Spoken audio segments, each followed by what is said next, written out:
Assalamualaikum warahmatullahi wabarakatuh. Bismillahirrahmanirrahim. Alhamdulillah. Alhamdulillahilladzi arsala rasulahu bil huda wa dinil haq liyuzhirahu ala dinihi wa kafa bihi syahida. Asyhadu an la ilaha illallah wa asyhadu anna Muhammadar rasulullah la nabiyya ba'da ma ba'du. Rabbi shrah li sadri wa yassir li amri wahlul 'uqdatam min lisani yafqahu qawli. Allahumma sholli ala sayidina Muhammad wa ala ali sayidina Muhammad kama shallaita ala sayidina Ibrahim wa ala ali sayidina Ibrahim wa barik ala sayidina Muhammad wa ala ali sayidina Muhammad kama barakta ala sayidina Ibrahim wa ala ali sayidina Ibrahim fil alamin innaka Hamidum Majid. Baiklah teman-teman pecinta sirah Indonesia di Indonesia semuanya, alhamdulillah, kita puji syukur kita kepada Allah Subhanahu wa taala, kita dapat berjumpa kembali ya, dapat melanjutkan kembali mengenai sirah nabawiyah ya, yaitu sirah mengenai Nabi Muhammad SAW, yang dimana diambil dari buku sirah Dr. Madan Al-Buti ya. Walaupun banyak buku-buku sirah lainnya ya, tapi saya kali ini melanjutkan dari buku sirah Dr. Muhammad Ramadan Al-Buti. Lanjutan dari yang kemarin, yaitu setelah menikah dengan Sayyidati Khadijah radhiyallahu anha ya, yaitu mengenai keikutsertaan Nabi SAW dalam membangun Ka'bah ya. Nah, maksudnya apa ini membangun Ka'bah di sini? Ternyata Ka'bah yang dibangun oleh Nabi Ibrahim alaihissalam ya, adalah rumah Allah Subhanahu wa taala yang pertama kali dibangun ya. Nah, ketika itu ya, Nabi Ibrahim AS membangun Ka'bah setelah menang ya, melawan perang melawan berhala ya, sebagaimana diungkapkan dalam Quran surat Al-Baqarah, yang mana artinya, dan ingatlah ketika Ibrahim meninggikan maksudnya membangun ya, membangun dasar-dasar atau rumah Allah Subhanahu wa taala yang beserta anaknya Nabi Ismail alaihissalam. Nah, seraya berdoa, ya Rabb kami, terimalah daripada kami amalan kami, sungguhnya Engkaulah yang maha mendengar lagi maha mengetahui. Nah, setelah itu Ka'bah mengalami pengeroposan ya. Kenapa terjadi pengeroposan? Karena Ka'bah itu diserang banjir ya. Jadi Jazirah Arab ya, walaupun padang pasir ya, letaknya itu di lembah ya, di lembah. Lembah itu dia lembah ya. Dia sering sekali kemasukan air laut ya, banjir ya. Jadi banjir ini banjir dari laut ya. Nah, ini beberapa kali ya air laut menerjang Ka'bah ya, sehingga Ka'bah pun mengalami pengeroposan ya, mengalami kerapuhan ya, kerapuhan bangunannya ya. Nah, jadi Mekah itu sempat banjir beberapa kali dan sempat tenggelam beberapa kali ya. Nah, jadi tenggelam ya karena adanya terjangan dari air laut. Nah, kaum Quraisy ya kembali membangun Ka'bah ya. Nah, demi menjaga kehormatan kesucian, jadi membangun kembali ya Ka'bah ini ya, dengan berpedoman dari dari bagaimana dulu itu Nabi Ibrahim alaihissalam itu membangun Ka'bah gitu ya. Di sini dikatakan ya, di antaranya adalah serangan banjir yang menenggelamkan Makkah beserta tahun sebelum kenabian, sehingga menambahkan kerapuhan bangunannya. Hal ini maksud orang-orang Quraisy harus membangun Ka'bah kembali demi menjaga kehormatan dan kesucian bangunannya.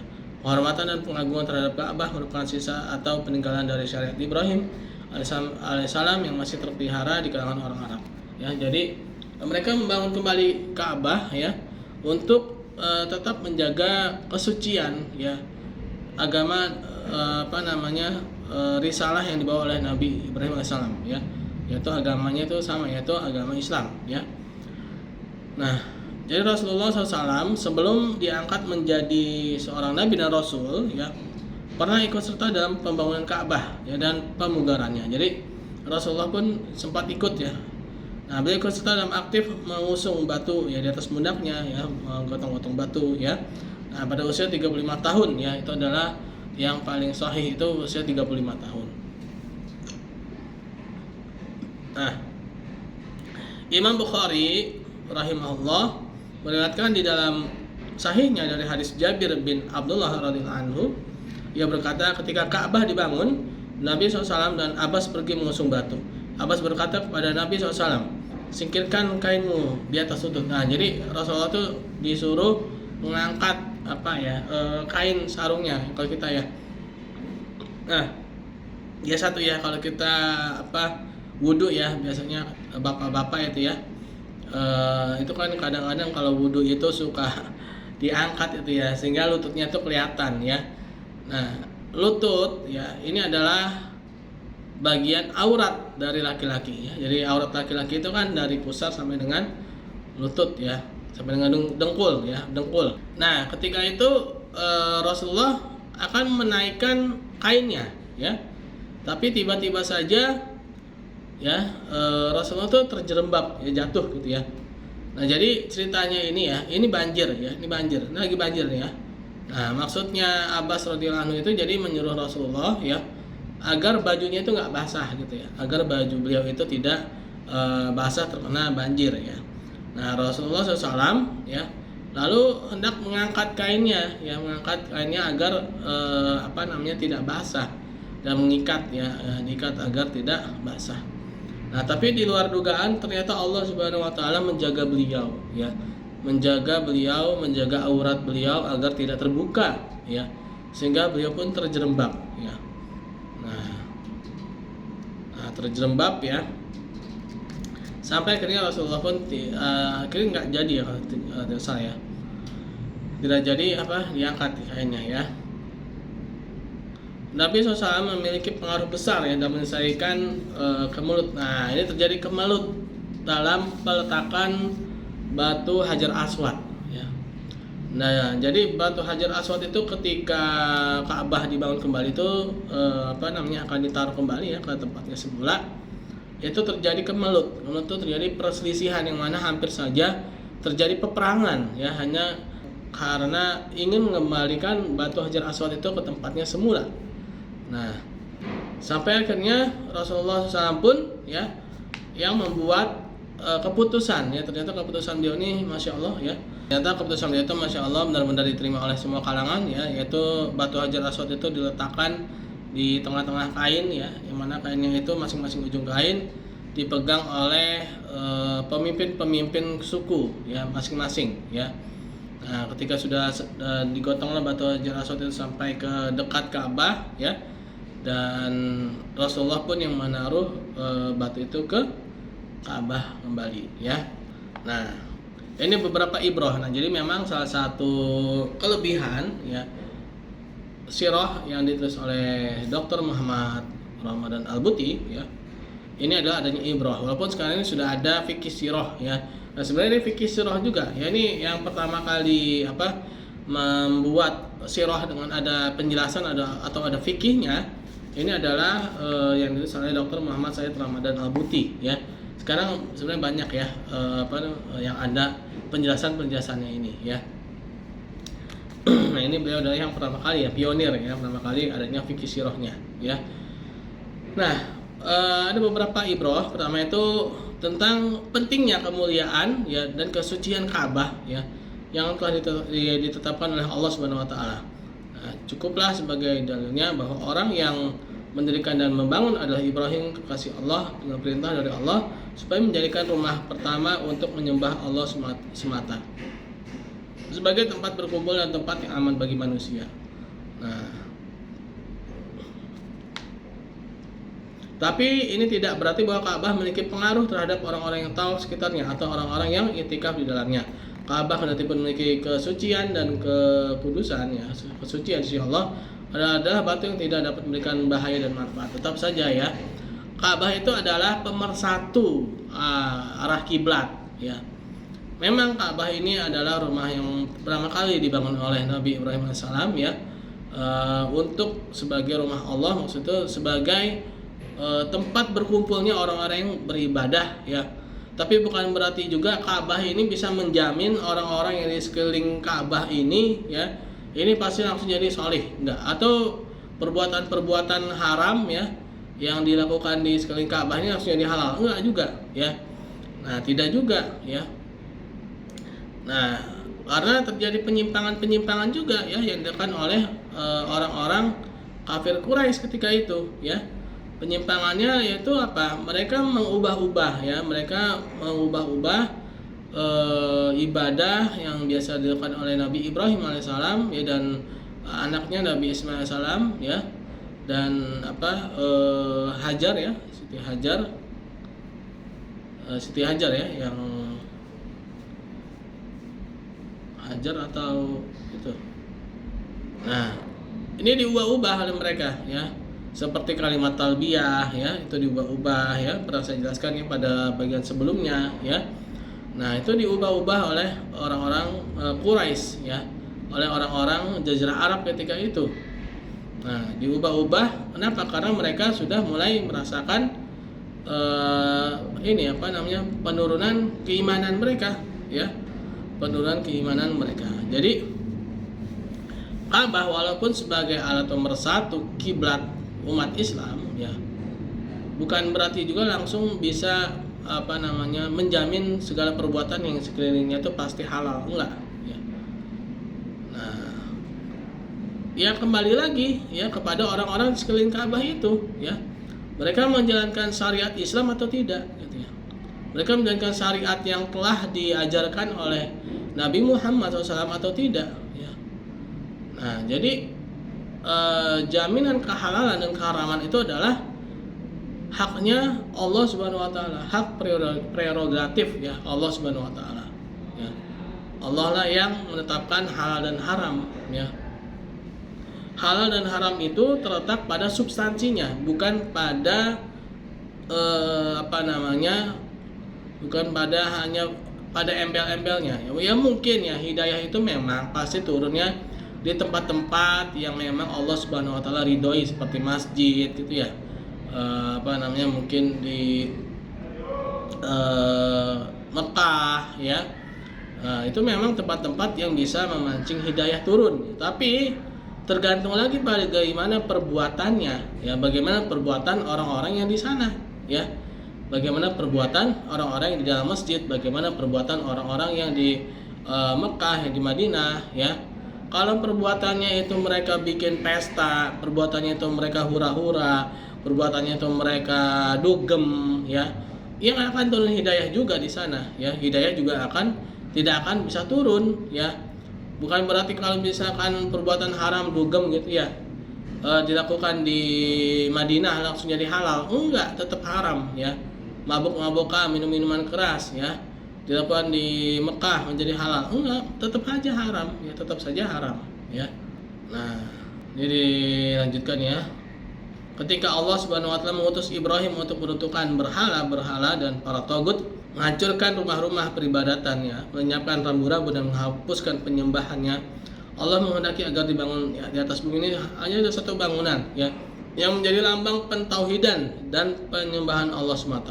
Suatu lambang yang mencerminkan sepanjang masa arti agama dan peribadatan yang benar dan penolakan Oke, mungkin karena azan, ya.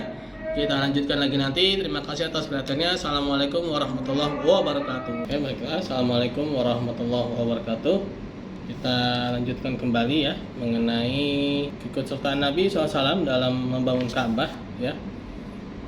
Nah, di sini juga membahas mengenai bahwa Ka'bah itu melambangkan kesatuan atau wahdaniyah, ya, yaitu kesatuan dari para pemeluk agamanya, ya. Nah, dan juga melambangkan satunya tujuan, ya, melambangkan satuan tujuan. Nah, di sini dikatakan jika orang-orang beriman kepada wahdaniyah, yaitu keesaan, ya, Allah dan para pemeluk agamanya harus memiliki suatu ikatan. Nah, jadi sebagai ikatan yang mempertalikan mereka dan sebuah tempat yang akan mempertemukan mereka, berarti pun berlainan negeri, bangsa dan bahasa mereka, ya. Nah, itulah fungsi dari Ka'bah, ya, fungsi dari berhaji umroh, ya, ke kota Haramain, yaitu ke Mekah dan ke Madinah, ya. maka tidak ada yang lebih tepat untuk dijadikan ikatan dan tempat pertemuan muslim dari rumah yang didirikan sebagai lambang untuk mentauhidkan Allah dan menolak kemusyrikan. Untuk mentauhidkan Allah dan menolak kemusyrikan ini di bawah naungannya. Mereka saling berkenalan setelah mereka bertemu karena panggilan kebenaran yang dilambangkan oleh rumah ini, yaitu rumah yang mencerminkan persatuan kaum muslimin di seluruh penjuru dunia. Nah, ini penting ya teman-teman dan sahabat-sahabatku, saudara-saudaraku semua. Kita sebagai umat Islam ya, ini adalah umat yang satu, yaitu umat yang bersaudara ya. Sehingga apabila ada saudara kita di belahan bumi lain ya yang dizolimi, yang dirampas haknya, maka wilayah negara lain ya itu harus wajib membela ya. Sebagaimana yang sekarang ini terjadi di Palestina ya. Saudara-saudara kita di Palestina itu dizolimi ya. Itu dirampas hak-haknya ya. Nah, kita seharusnya sebagai seorang muslim ya, harusnya kita menolong ya, harusnya kita membantu mereka ya. Nah, disinilah ya harus kita resapi ya. Jadi bukan hanya sekedar kita baca ya atau kita lihat ya, tapi juga harus kita resapi dan juga harus kita implementasikan ya. Harus kita praktekkan bagaimana kejadian yang ada pada saat ini ya, bagaimana peristiwa yang ada pada saat ini ya. Nah, ini buku ini ditulis beberapa tahun yang lalu ya, beberapa puluh tahun yang lalu ini buku ini ya, sekitar tahun 90-an ya. Memang pada saat itu Palestina juga sudah dijajah ya oleh Zionis ya. Nah, tapi kondisi saat ini pada tahun 2024 ini kondisi yang sangat-sangat luar biasa mirisnya, yang mana kita melihat dengan share dari saudara-saudara kita ya di media sosial ya. Saat ini kita sudah tidak kesulitan lagi dalam mengakses berita ya, sehingga apa yang terjadi belahan bumi yang jauh dari kita itu bisa kita lihat ya. Yang terjadi adalah luar biasa ya, kezalimannya Zionis ya. Nah, yang mana menzalimi saudara-saudara kita di Palestina ya. Nah, seharusnya kita sebagai umat Islam ya, terlebih lagi yang mungkin ya sudah pergi haji ya, itu seharusnya merasakan ya penderitaan saudaranya ya, merasakan penderitaan saudara-saudaranya ya. Mungkin ya janganlah yang terlalu jauh artinya kan ya, oke lah, mungkin yang sekitarnya ya, yang sekitarnya misalkan pemulung ya, lalu sekarang ini ada satu rumah gerobak ya. Nah, ini nih ya, ini kan orang-orang yang seharusnya ya dibantu ya, yang seharusnya ditolong ya kan. Seharusnya kita mengulurkan tangan kepada mereka ya. Nah, sampai-sampai ada suatu kisah ya, ini kisah yang cukup menarik juga ya. Ini terjadi di zaman para ulama salafus saleh ya. Ada sebuah kisah ya, yaitu judulnya itu sesungguhnya makanan ini halal bagi kami tapi haram bagi Tuhan ya. Nah, lalu apa kaitannya dengan ini? Nanti ada kaitannya ya. Sesungguhnya makanan ini halal bagi kami tapi haram bagi Tuhan. Jadi suatu ketika ya, ada seorang khalifah ya yang hendak pergi haji. Saya lupa ya khalifahnya itu, kalau tidak salah Umar atau Harun ar-Rasyid ya. Nah, tapi yang pastinya ya, khalifah ini ketika hendak pergi haji, tiba-tiba saja di tengah-tengah perjalanan itu ada seorang ibu-ibu ya, seorang wanita ibu-ibu itu sedang memungut sesuatu ya. Ternyata begitu diperhatikan, yang dipungut oleh si ibu itu adalah seekor bangkai burung. Lalu bangkai burung itu pun dibawa oleh si ibu itu ya, dibawa pulang ya. Nah, begitu dibawa pulang, ternyata tanpa diduga ya, si ibu itu ternyata memasak bangkai burung tadi ya. si ibu itu tadi dia memasak bangkai burung tersebut. Nah, melihat itu sang khalifah pun datang menemui ibu itu, berkunjung ke rumah ibu itu ya, dan menanyakan, apa yang engkau masak wahai ibu? Si ibu itu pun mengatakan, sesungguhnya makanan ini halal bagi kami tapi haram bagi Tuhan ya. Kenapa halal bagi si ibu dan keluarganya? Karena itu adalah kondisi darurat ya, yang mana mereka tidak punya lagi makanan, tidak punya lagi uang ya, sehingga mereka tidak bisa lagi mengkonsumsi makanan-makanan yang halal ya, makanan-makanan yang halal. Melihat kejadian itu, sang khalifah pun menangis ya, dan memberikan seluruh perbekalan hajinya itu untuk si ibu dan keluarganya tadi ya, dan membatalkan hajinya ya. Nah, ini menarik ya. Mohon maaf ya, mungkin di sini teman-teman di sini sudah ada yang naik haji berkali-kali ya mungkin ya, tapi ya salah sih tidak ya, salah sih tidak. Tapi ya tolonglah ya, ibadah yang bersifat mahdoh itu memang benar-benar memberikan dampak yang luar biasa buat hati kita ya, berikan dampak yang luar biasa, ketenangan batin kita ya, dibandingkan dengan ibadah-ibadah yang ghairu mahdoh ya, itu memang berbeda. Tapi jangan lupa ya, seluruh ibadah-ibadah mahdoh ya, seluruh ibadah-ibadah yang bersifat langsung pada Allah Subhanahu wa taala, tujuannya adalah untuk ibadah ghairu mahdoh juga ya. Contoh misalkan, inna sholata tanha anil fahsya'i wal munkar. Ibadah sholat sifatnya mahdoh ya. Sholat suatu ibadah yang sifatnya mahdoh, sifatnya langsung. Tapi di ayat Al-Quran dikatakan, sesungguhnya sholat itu mencegah perbuatan keji dan mungkar ya. Nah, sholat itu mencegah perbuatan keji dan mungkar. Keji dan mungkar itu dampaknya kemana ya? Tidak langsung pada Allah, tapi kepada sesama manusia, ghairu mahdoh ya. Jadi dampak dari sholat itu adalah dampaknya ke ghairu mahdoh ya. Sholat adalah ibadah mahdoh, nah tapi dampaknya ghairu mahdoh, dampaknya selain pada yang tidak langsung itu ya. Oleh karena itulah ya, kita jangan sampai terjebak ya, karena jebakan-jebakan setan ini begitu banyak ya. Kita jangan hanya terjebak hanya pada seremonial atau hanya pada ritualitas belaka, tapi kita buta terhadap kondisi sekitar ya. Kita tidak melihat apa yang terjadi di sekitar kita ya.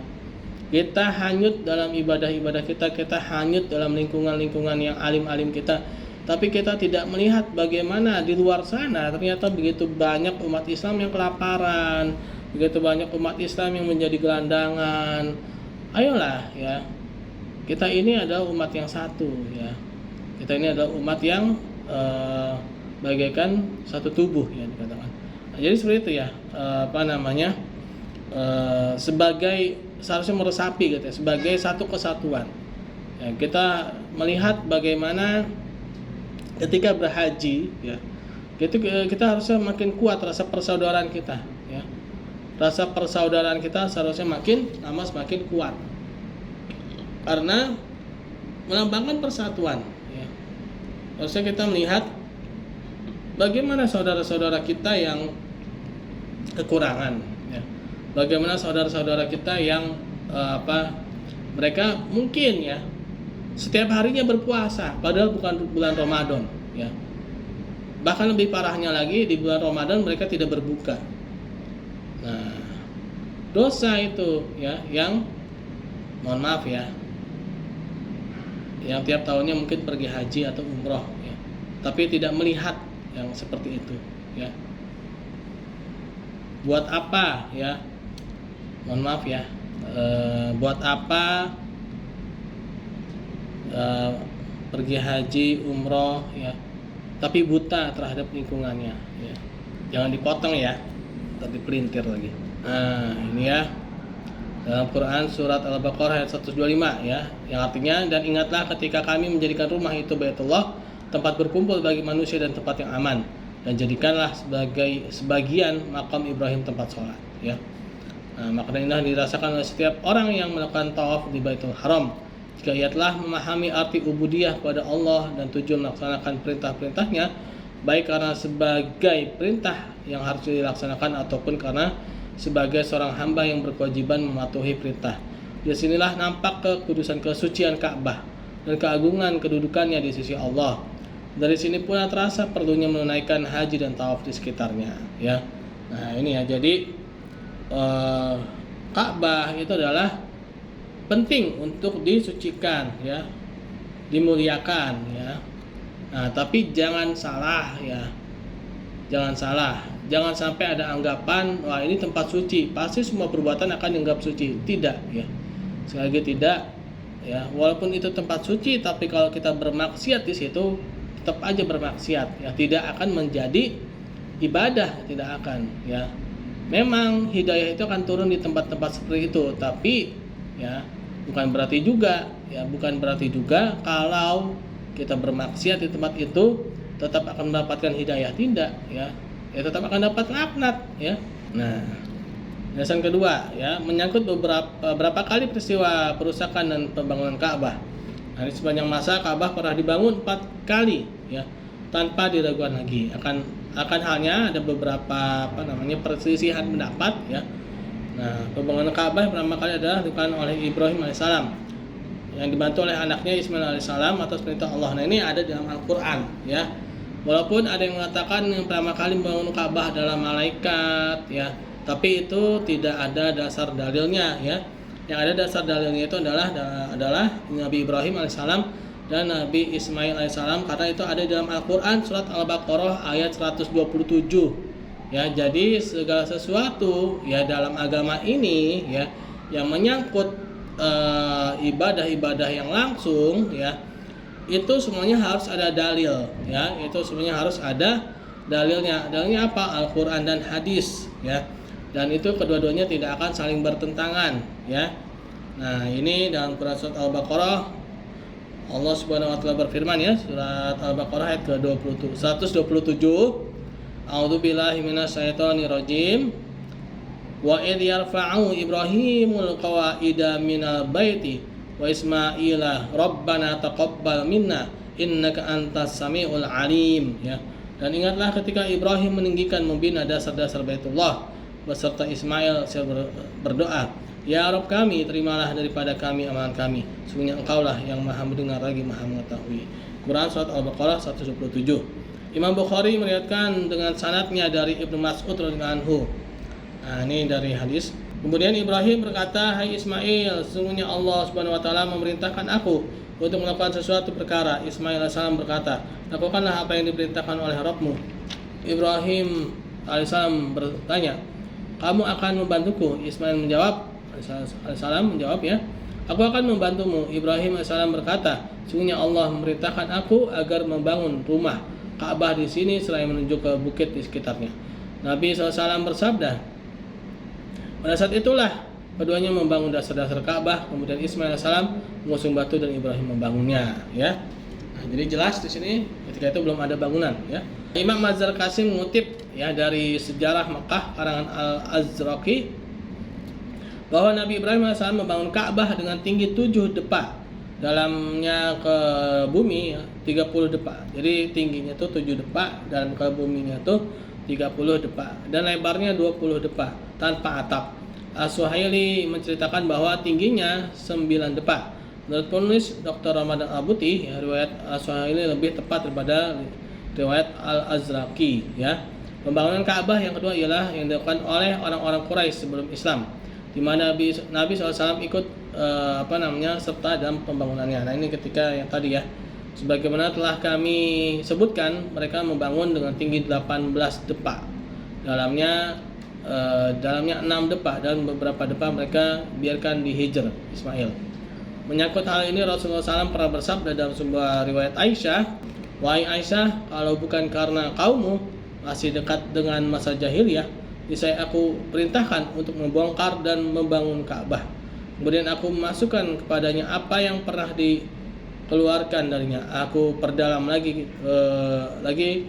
ke dalam bumi, ya, lagi ke bumi, dan aku buat padanya pintu timur dan barat. Aku sempurnakan sesuai asas Ibrahim, ya.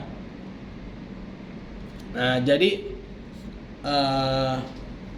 ketika itu, ya, itu memang masa-masa belum lama, ya, kaum Quraisy itu baru saja lepas dari kemusyrikan mereka, ya, baru saja mereka itu tersadar dari kemusyrikan mereka.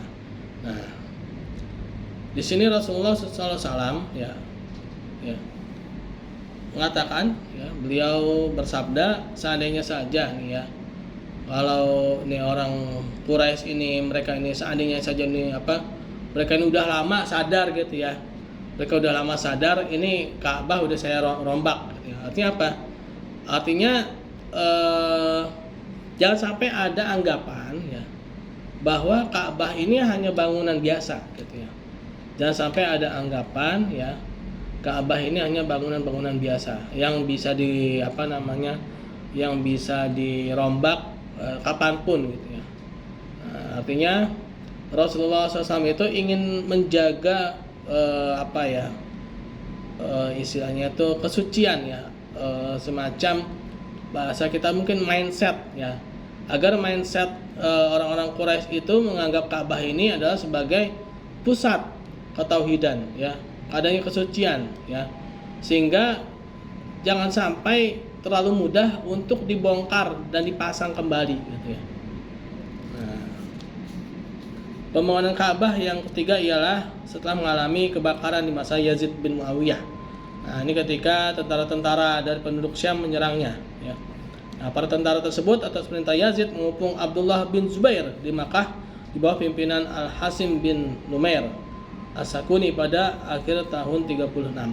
Mereka melempari Ka'bah dengan manjanik sehingga menimbulkan kerusakan dan kebakaran. Kemudian Ibnu Az-Zubair menunggu sampai orang-orang datang di musim haji. Lalu ia meminta pendapat mereka seraya berkata, "Wahai manusia, berilah pendapat kalian tentang Ka'bah. Nah, maksudnya aku rubuhkan kemudian aku bangun lagi, atau aku perbaiki saja yang rusak-rusaknya?" Lalu Ibnu Abbas berkata, "Menurut saya sebaiknya Anda perbaiki yang rusak-rusaknya saja dan tidak perlu menggempurnya, maksudnya itu merobohkannya, ya." Ibnu Zubair berkata, "Seandainya rumah salah seorang kamu terbakar, maka pasti akan memperbarunya.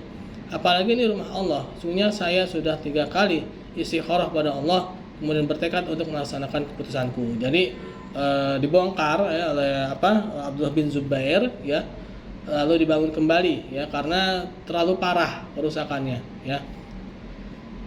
Nah, 3 hari berikutnya ia mulai menggemburnya, maksudnya merobohkannya sampai rata dengan tanah. Kemudian Ibnu Zubair mendirikan beberapa tiang di sekitarnya dan memasang tutup di atasnya.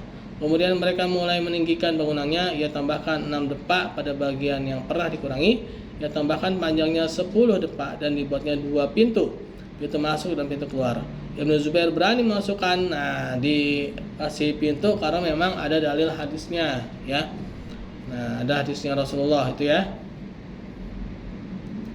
Nah, pembangunan Ka'bah yang keempat kan setelah terbunuhnya Ibnu Zubair. Imam Muslim meriwayatkan dengan sanadnya kepada Abdul Malik bin Marwan mengabarkan kematian Ibnu Zubair dan bahwa Ibnu Zubair membangun Ka'bah di atas asas yang masih dipermasalahkan oleh para tokoh percayaan Mekah.